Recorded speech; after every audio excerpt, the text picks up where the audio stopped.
Once upon a time, two men decided if they were making the cut. Then they made the cut.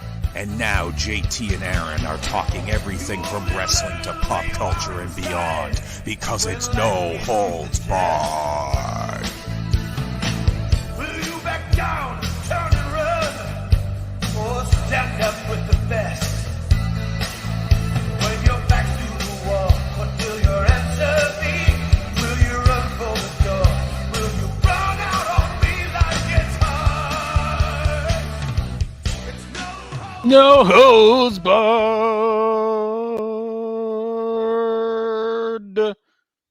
I don't want to look at you, so I'm just going to do this. Fine. You don't want to hear me either. You mute me while I'm singing the song. There we are. You mute yourself, jerk. When are you going to stop liking the Yankees? It's enough. Welcome to No Holds Barred, JT and Aaron. If you're listening, welcome in. If you're watching, hi. You can see us. A lot of our podcasts are on YouTube as well. So if you are watching, thank you very much. You can subscribe right in the button below. Like this video, leave a comment as well. Why not? We are here every Saturday on No Holds Barred. Twice a month, we're doing drafts with our friends. And the other 2 weekends a month, which is this one right here, we're going through every WWE World Title change in history and ranking them. Tonight, we're going to be watching the main event from Breakdown, 1998, Steve Austin versus The Undertaker versus Such Kane. a good main event. Such a good main event. Classic. But that said, Aaron, we do grade this in a bunch of categories. Do you want to go over those categories? Sure, I would love to. So our categories are the match quality, the significance, the moment, the build, and aftermath. So 5 categories where we each give a score out of 10, gives us a nice round score out of 100, and nice and simple to follow. Nothing complicated here. Now, just to give you guys some context, as it stands right now, the number one show has, the number one title change has 94 points out of a possible 100. The 10th best show has 67, and the worst show has 16.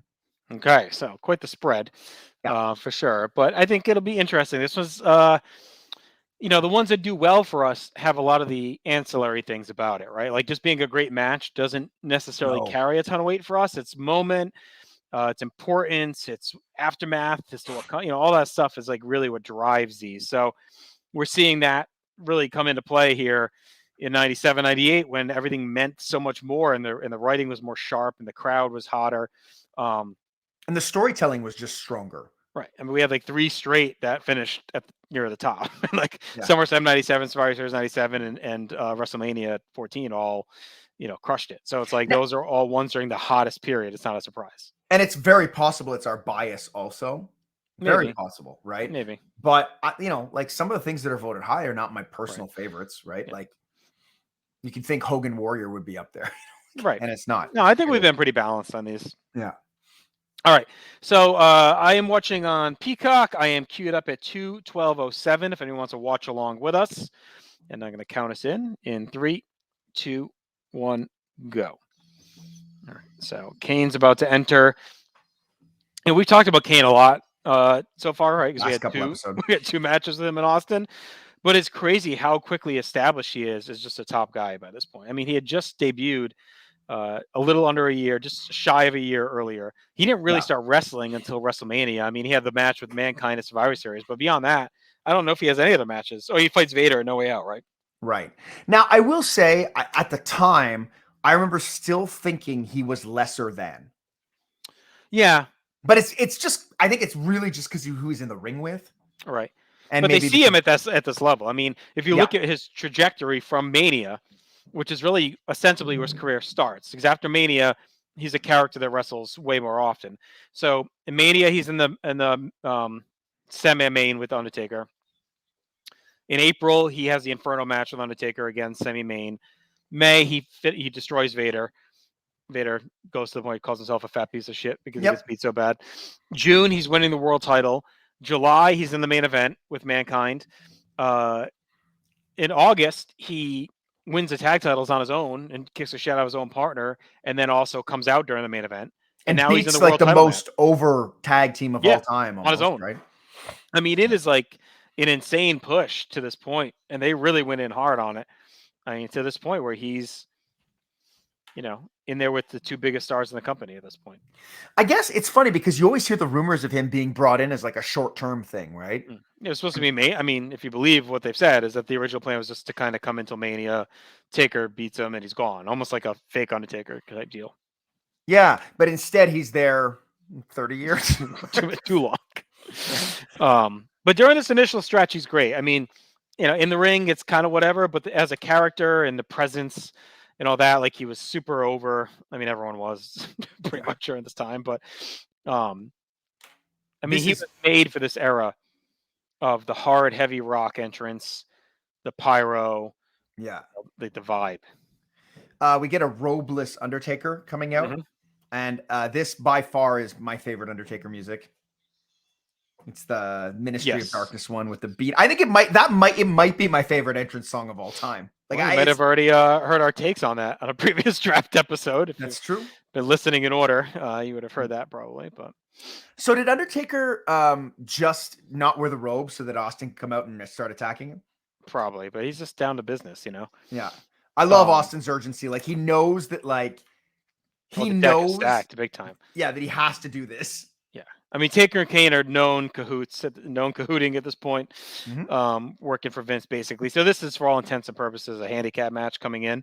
Well, because they can't pin each other. Right. Yeah. So when we did our WrestleMania episode, we talked a lot about how, like, stuff's always the same now.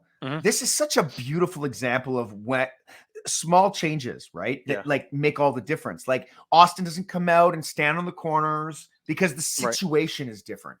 Yeah. And every month felt like a different situation. I don't want to blame that on any wrestler right now, but like this was a story that was continually evolving instead of just a story that happens every week.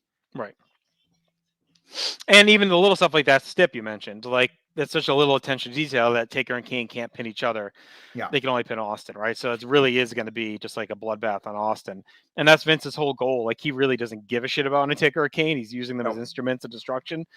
And Taker has become so obsessed with getting his belt back after having it the year before that he's aligned with Vince now at this point.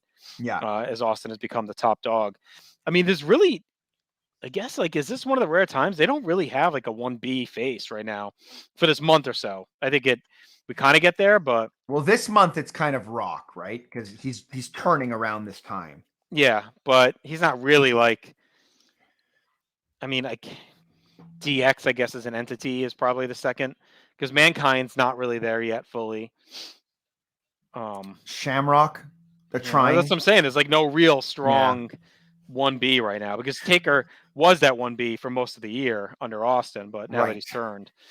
But I mean, it's like there's enough over people on the roster that it doesn't matter, though. Oh yeah, I'm just saying, like, from a top dog standpoint, and it shows. I'm just like thinking of it as like a comparison to, say, like 01, right?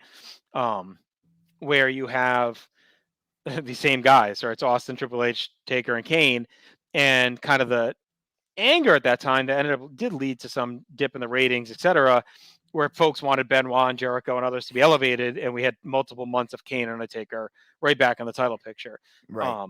But at this point, like, there really isn't anyone else to take that leap, but they're also still super over. Like, that hadn't worn out the welcome yet, these guys as being top guys. But it goes to show a little bit of the staleness that, 2.5 years later, they're still going back to that same dynamic.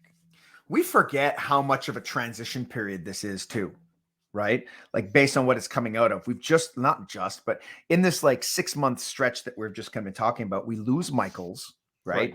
We kind of lose Vader, who's been a focus on TV for a while. We kind of lose Goldust, who's been a focus. Like, they're really shifting away from all these different aspects. So like, it's almost like a rebuilding phase, but you have 2 or 3 superstars. Yeah, and I'm not trying to discount what DX was. I mean, they were super over too. They got really hot when they turned over the summer. So, again, I would say they're 1B as a group. I don't think any one of them in particular stands out. On top, I mean, Triple H, I guess, is IC champion, so it's probably him. But he's not a main event 1B. No, the way The Rock is 1B, like next year. Yeah. Which they don't have that right now. And I'm trying to think of when it gets filled. I guess when it's Mankind. Yeah, Mankind fully goes face at the end of the year, so they kind of have that void throughout the fall, and the Yeah. fall is a little dip. I mean, a little bit. I mean, everything's still pretty hot in the build up to 15, but I do think there is a dip there where it's probably the most defined main event versus upper to mid card tranche they have during this hot streak. I think once we get into 99, 2000, that is like tightened up where you have a bunch of guys that are in that group. Yeah. And I think you had that in 97 into 98 as well, where you did have Sean, you had Sid, you had Brett, you had all these guys. Yeah. I think this void with Sean getting hurt and Taker turning kind of opens itself to where it's probably the one stretch they have during this whole thing where it's Well, when you we don't have that. talked about Undertaker and Sid Michaels, we mentioned that like everything was so wide open, right? Yeah. But none of those guys are there anymore. No, they're all gone. Brett's gone, Sid's gone, Sean's gone. That's like your main event for the last year and a half. Yeah, you have Right. Austin and Taker, still Yeah. standing, but And and here Vader, they're fighting. Vader's ostensibly gone. I mean, he was in that Yeah. mix too, but That's so it's right. really just Austin fighting for his life here. I mean, that's the crux Yeah. of this. He's just going all out. I will say, despite the lack of mega stars like outside of Austin and I guess Taker on the hillside, the TV is in such a groove at this point. Yeah. That it didn't matter. So the fall is really carried by the weekly TV and the Austin McMahon storyline because it's the birth of the corporation. It's McMahon in the wheelchair. It's the Zamboni. It's the Chevy the Corvette. It's Yurple. It's like all Mr. Sacco. Well, like that's all this week after week after week after week Yeah. is all that stuff. and we're going to talk about this in a bit, but that's all after this. Yeah. It's weird because you don't think of that as like a September to October, right? But that's when it all happens. Yeah. I would probably argue that's probably that might be the best stretch of Raw ever. The only thing I could think is probably close would be like the peak of the Hart Foundation. Yeah. Like maybe like King of the Ring or maybe Canadian Stampede to SummerSlam. I guess maybe that's like the stretch, probably the hottest stretch during that run. I guess the only thing you don't have there, I guess the Brawl for All is happening now, eh? Or Yeah, that's the Brawl happened for All's already. going on. Yeah. Yeah, that happened over the summer. Yeah. But you Yeah, do I have thought- some junk on here. Like I think you probably just haven't watched it close enough to like remember. Oh, some yeah. of it, I wouldn't argue that like the match quality is there, Yeah. but every match has a story. Yeah. Right. And every story is connected to another story in some way. I would say those are close. Those are the two close stretches. I would say. I do think that the peak of the Hart Foundation angle with Austin, and I think it's then. I think it's going into SummerSlam before he gets hurt. Right. Coming off of Stampede, like that show is so hot. Like that month is awesome. Yeah. Like look at this card. Owen Hart against Edge. Who cares? Right. Al Snow is on the card. That's no good. Mark Merrow fights Draws. Bradshaw fights Vader and beats him in a Falls Count Anywhere match. D'Lo Brown beats Gangrel, and then you get the cage match right before this with The Rock. See, that's what they're banking on: The Rock, Shamrock, and Mankind. Right, You can yeah. see that's the plan. I'm curious because there's kind of this void of babyface, right? I wonder how much of that plays into the fact that Rocky Maivia failed as a babyface.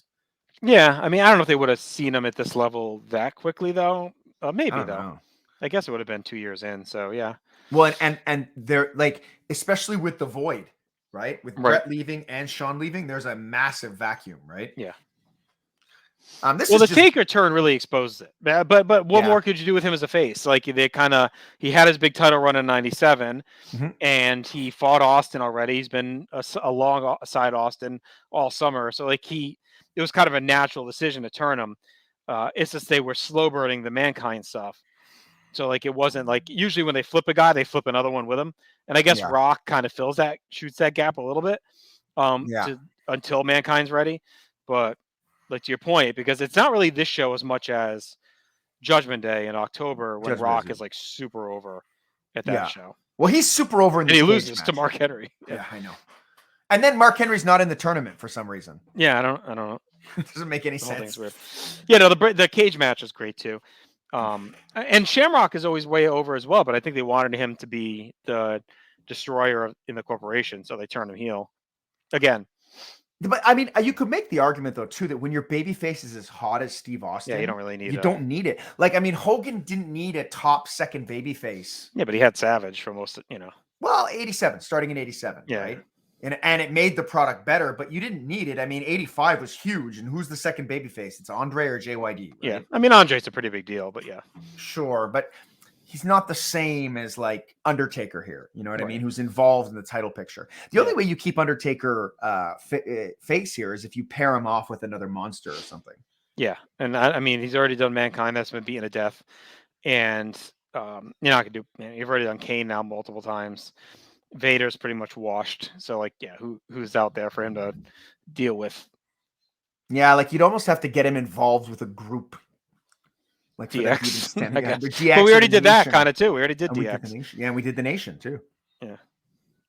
Sort of. Right, a little bit. Yeah. Where the fuck is Ahmed Johnson? There's another failure that could have filled that. Yeah, gap. I mean that's. I know you're kind of saying it in a joking way, but that's like a big one Yeah. for sure that they could have had. I mean, I think they were really banking on him.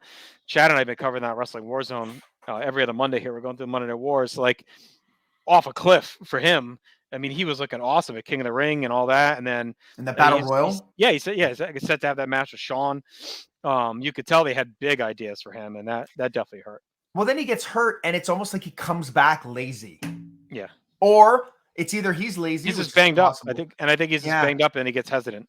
Yeah, and they get hesitant. Yeah. Because they're like, oh no, we don't want to put an investment in this. This match has just kind of been brawling throughout. Yeah. It's been kind of nothing. They're basically taking turns punching him. No real drama. Austin just flipped off the Stooges. There's some great dialogue where they're talking about not calling Patterson and Briscoe Stooges.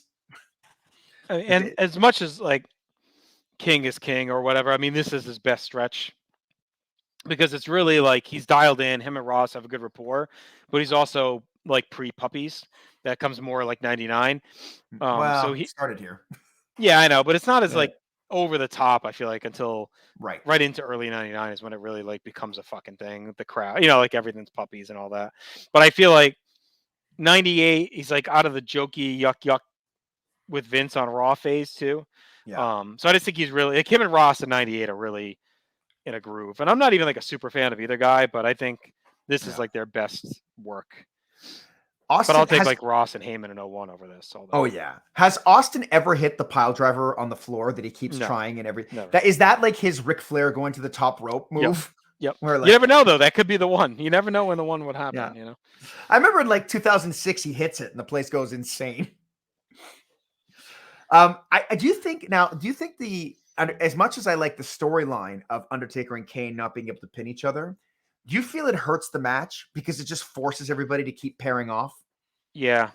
But again, that's why it's more like a handicap match than yeah. I guess if you look at it that way, it just kind of is what it is because they, are mainly working together.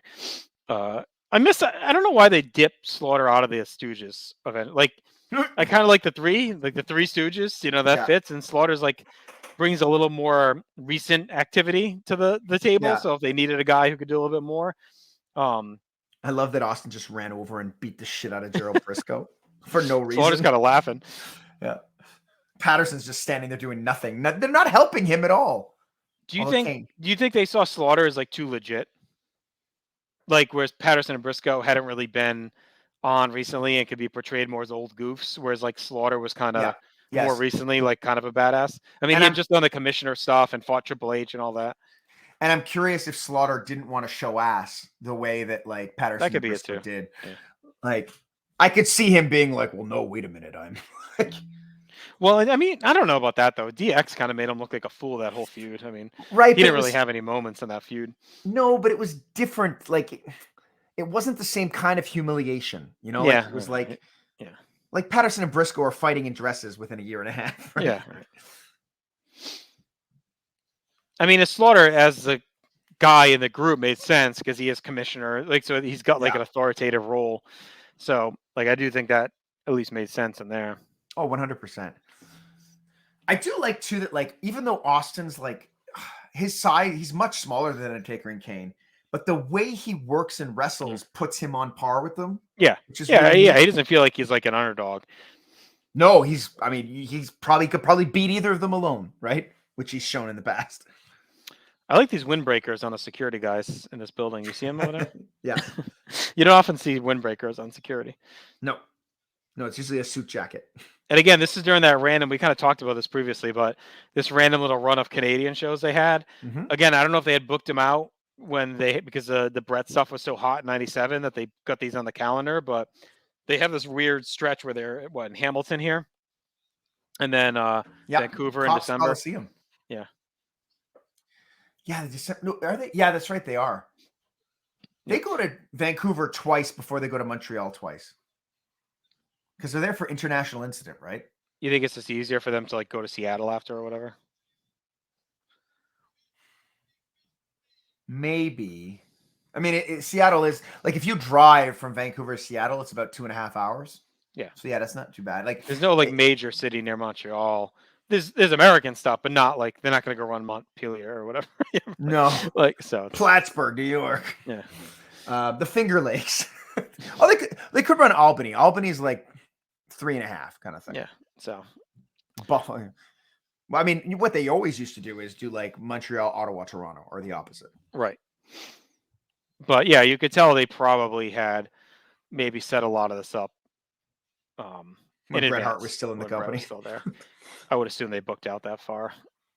That's going to be a homecoming for Bret in Hamilton, home of the Tiger Cats. They'll love him.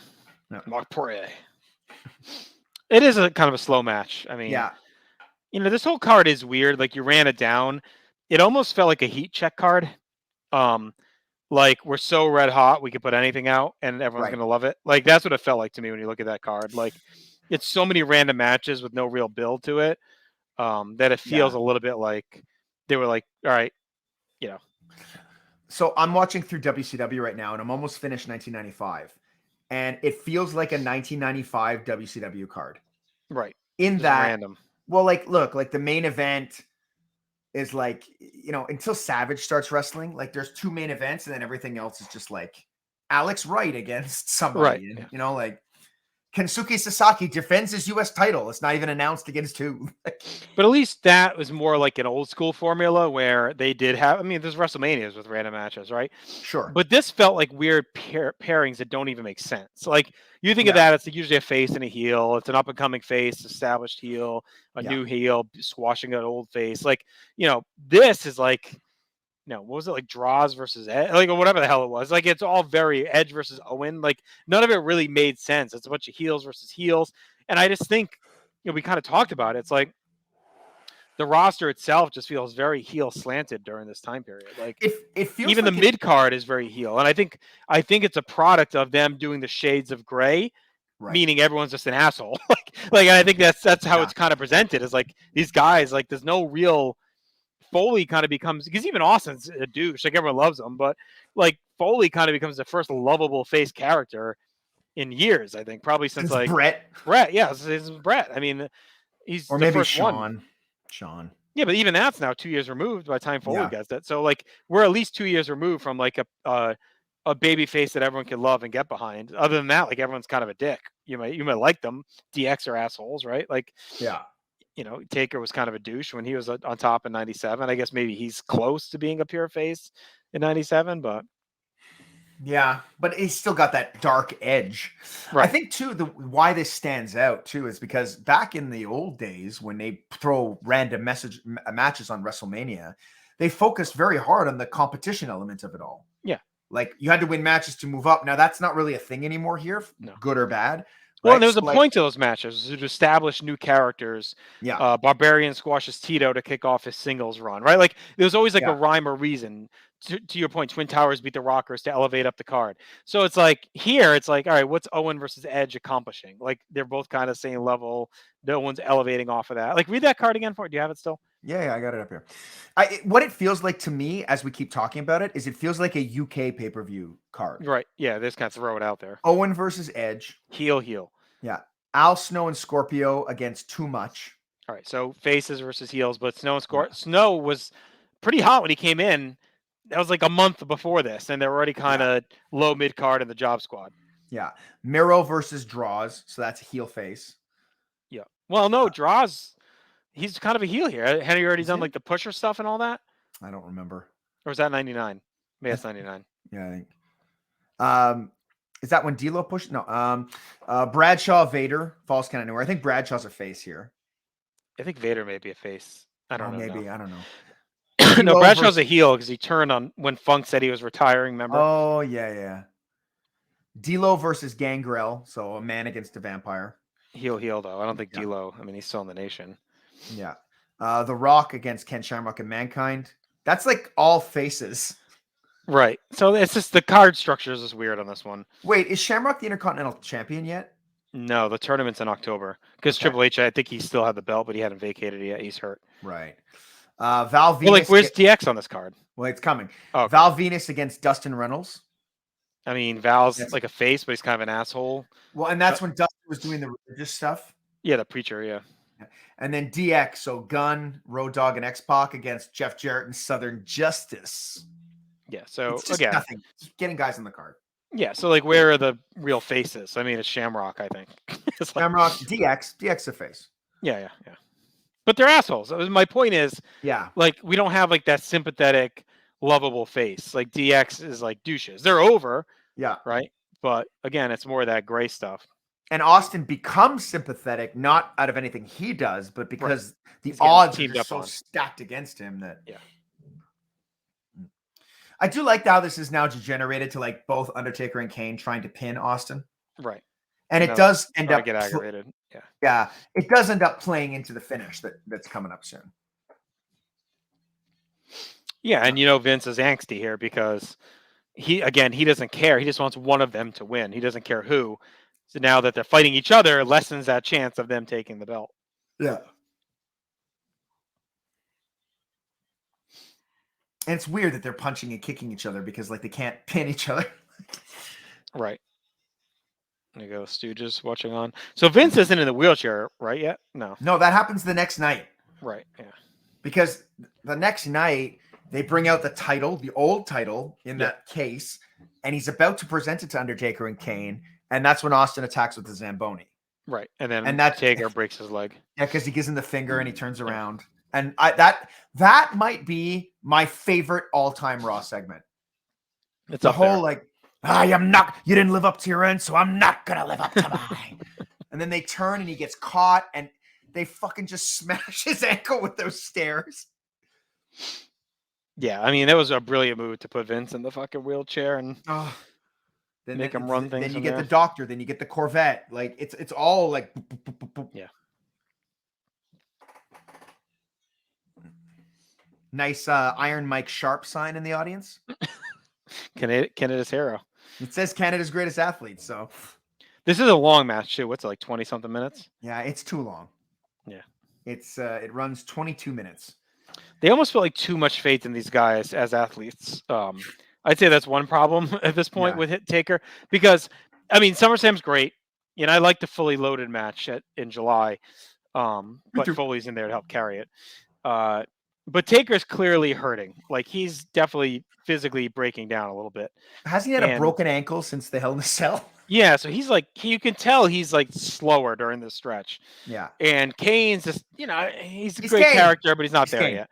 Yeah. Yeah, and Austin can only carry so much, right? So, you know, Well- that is relying. If you look at these shows in the fall, as great as the TV is and everything, you get this, then you get Taker Kane, and I think that's like 18 minutes or something at Judgment Day. Yeah, it's one of the worst matches of all time. And then at Survivor Series, you get Taker Kane again. But it's Right. short. It's short at least. I know, but you get it again, Yeah. and then you get like Austin. Does he fight Taker in there, right? Or what? I forget who he fights. No, he fights Foley Oh, that's right. Okay. because Rock fights Undertaker. And then you get Austin Taker again at Rock Bottom, and that's way too fucking long. The Buried Alive match or whatever. So it's like Yeah. they just kind of put a little too much, and there's a finish. They both pin Choke slam. double and then- choke slam. Now, I do find this finish is interesting, at least. Like, I just think that, like, you shave 7 minutes off this, it's a 15-minute match, it's probably way better. Yeah, I agree. Because they've handicapped them into what they can do because they have to pair off with each other. So, Right. I like the love- finish though. I know it seems like a kind of a fuck finish, but I kind No, of it's like good. it because it's what Vince wanted. He doesn't give a shit. He just wants the fucking belt. So Austin got pinned. We'll figure it out tomorrow. But Briscoe for now, runs up. Yeah. yeah.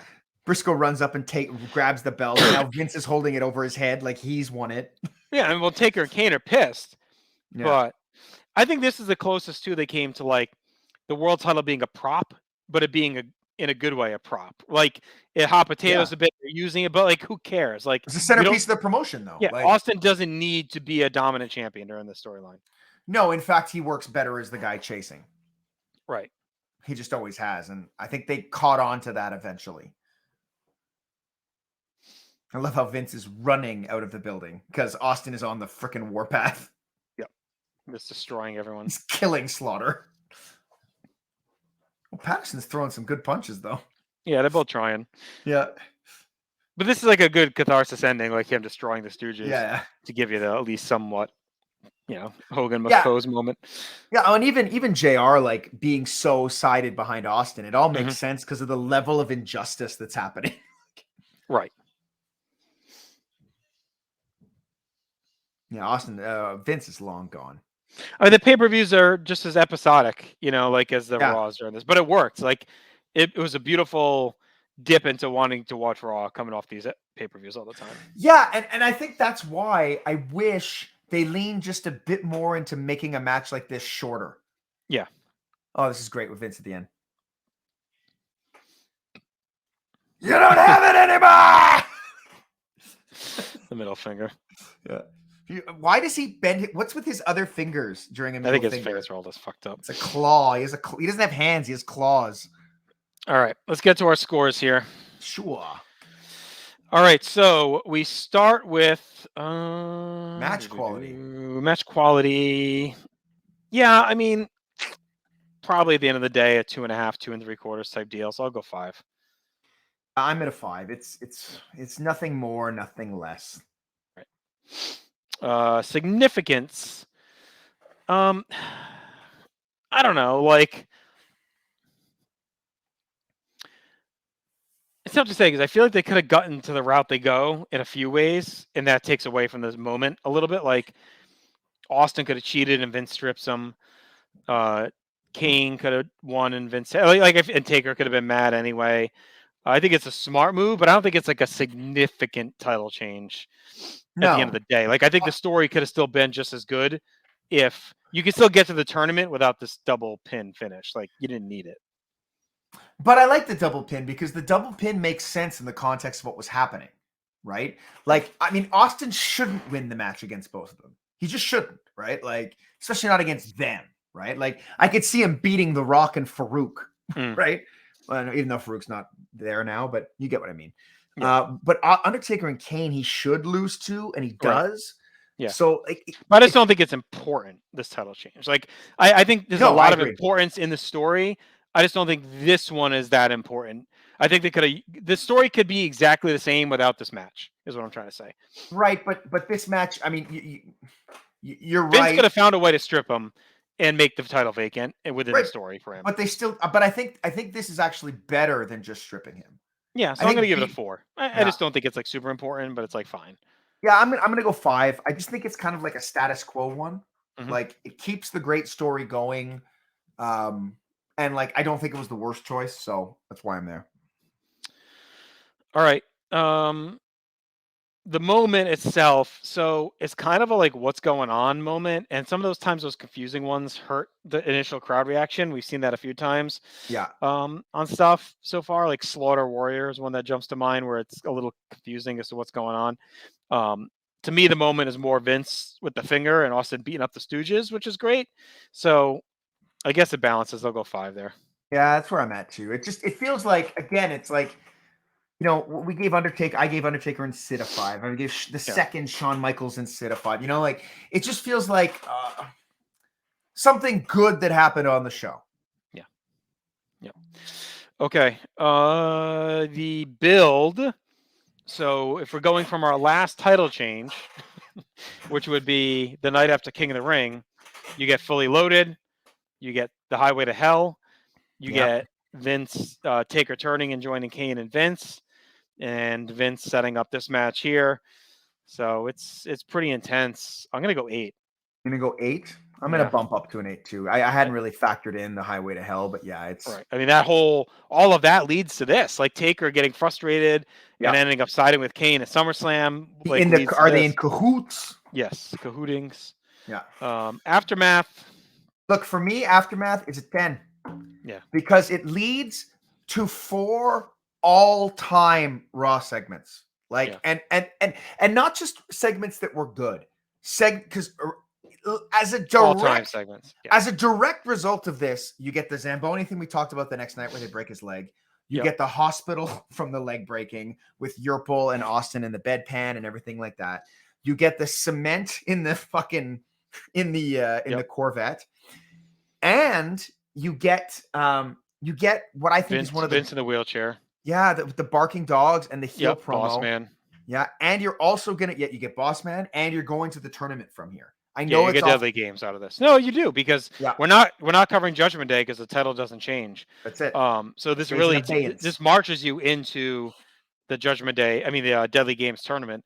Yeah, which is an all-time pay-per-view. So yeah, I mean it's hard not to go 10. I'm with you on 10. And when I say all-time, I know I'm not convincing you here, but like when I say they have all-time Raw segments, like they're really among the very best.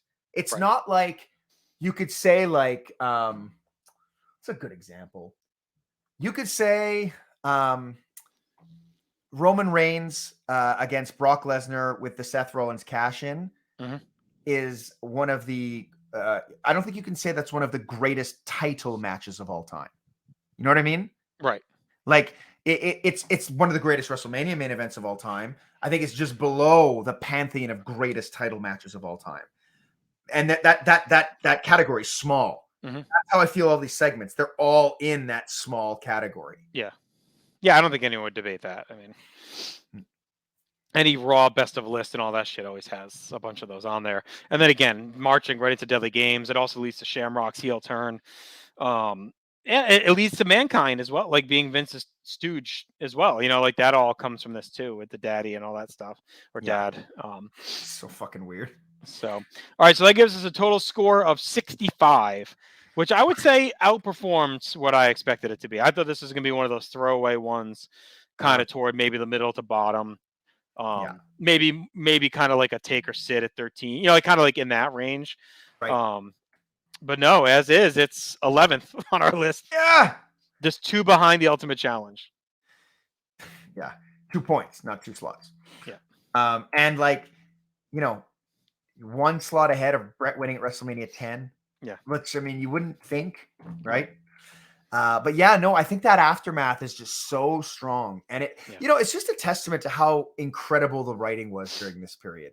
Agreed. That they can give us, like, when you think about it, like, because we talk about like the title kind of bouncing around and being a prop, but like when you think about, we had a title change, the Raw after King of the Ring, and now we have a title change in September. That's what, like 3 months, right?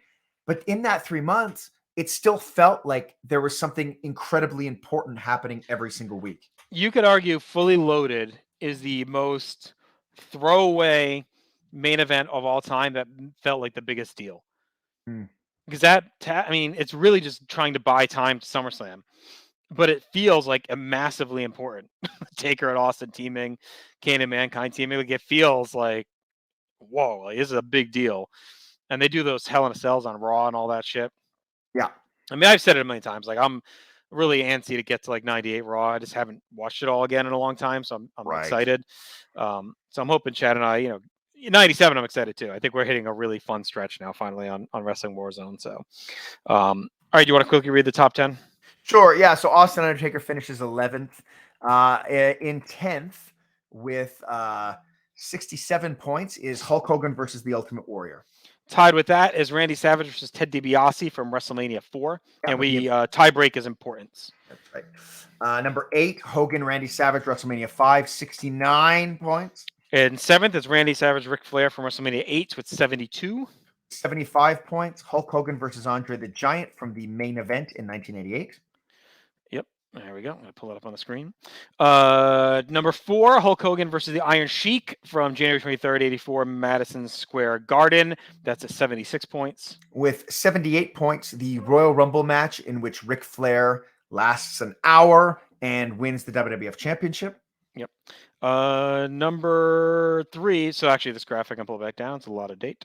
Number 3 is Bret Hart versus The Undertaker from SummerSlam 1997 with 90. Yeah. Number 2 from WrestleMania 14 with a total of 93 points.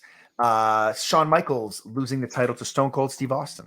And our number 1 match is still from Montreal, Survivor Series 97, Bret Hart versus Shawn Michaels with 94 points. So those top 3 are just a clear cut above all the rest. I mean, you go from 78 to 90 in our top 3. So we'll see. I think it's going to be hard to crack those top 3, but you never know. And that's the biggest jump anywhere Yeah. on our list, like between 2 things. Because if you look at everything else, it goes from like 16 to 23, 41 to 43. It's all Yeah. close. And then you jump from 78 to 90. Yeah. And then those 3 are completely ridiculously close. Like our top 3 are 4 points apart. Yeah. But we'll see. We got some big ones to come, but they're definitely more sparse. Like this is the hottest period that we're hitting. I think a potential candidate. So hopefully you enjoyed this. Provide any feedback, subscribe. Like we said, everything's over at northsouthconnection.com, but you can either get the audio on our podcast feed or some video content. We do have video exclusives as well. A lot of it, Ryan Gray does some really good stuff on clotheslines and headlines, all current day, kind of in and out throughout the week. We do some fun lists and games as well from time to time. So look forward to continue to deliver the content. We appreciate, again, all the feedback, likes, and shares and subscriptions. Until next time, the Jukies drops. We'll talk to you a week from today. Goodbye. Bye, jockass.